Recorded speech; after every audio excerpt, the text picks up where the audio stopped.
Good afternoon. Welcome to GrainTV. It's Friday, December 9th. This morning, USDA gave us a fresh round of supply and demand data, and the bears had a feast.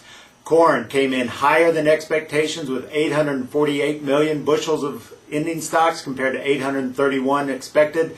Beans also higher, 230 versus 214 expected, and wheat a whopping 50 million bushels higher than expected.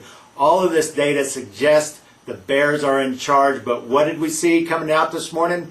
Some negative reaction, but some firmness at the day's end. Let's take a look at the price action with Cody.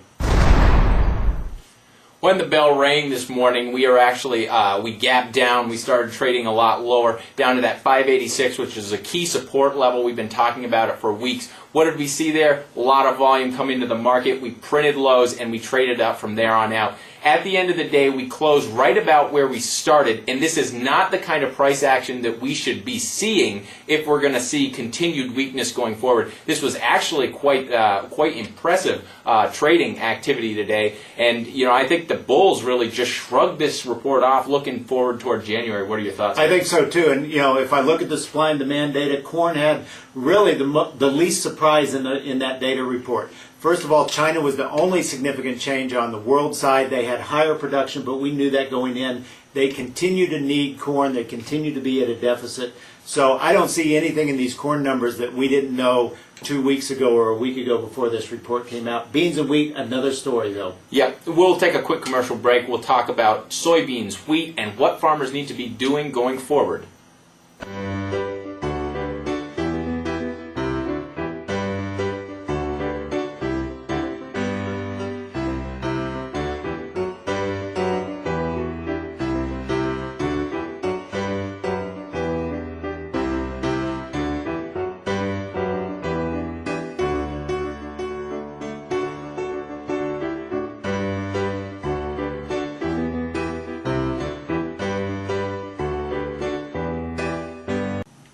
Welcome back. Let's get right back to it, Cody, with wheat. All right, let's take a close look at wheat. Wheat was very similar to corn. We started out lower. We traded down to a support level. In this case, it was right around 586, and then we jumped back up to about where we opened. Bottom line here is this is relatively bullish price action. When you get a very bearish report, you need to see bearish price action, and that would look like a bar like this here is what we see. You start high, you close down near the low. That's very, very bearish. Instead, we saw something very spindly like this, where we started high, we traded down, and then we closed back up near the high. There's just not a lot of conviction in the selling here. It's near a support level. It's actually kind of bullish going forward. Now, remember, right. it is Friday. We'll have to see on Monday, but right. From the technical perspective, it's certainly bullish. However, I still got to look at the fundamentals in wheat and say, you know what? Stocks right now at the world level are 12-year highs. Is $6 wheat justified when we have 12-year high ending stocks? I don't think so. This is holding on to corn right now, and I got to be negative if I'm a farmer and be aggressively selling this wheat. On the bean market, what did we see today, Cody? Bean market is exactly what I'm talking about. When you have a fundamentally bearish report, you need to see fundamentally bearish price action, and that's exactly what we saw in beans. You opened lower, you closed down near the lows. We're sitting right around an $11 support level. There's a good chance that could break here in the next coming days. Right. Hey, you know what? If I'm a producer right now, I've got a lot of things to digest, but I think the one thing that I think is probably best in the favor of producers is corn. But let's not lose sight of the fact that this market on basis is exceptionally red hot. We are trading at basis levels right now that we haven't seen in 5 years. Producers, get serious about marketing your corn. Sell it in the cash market. Reward this strong basis.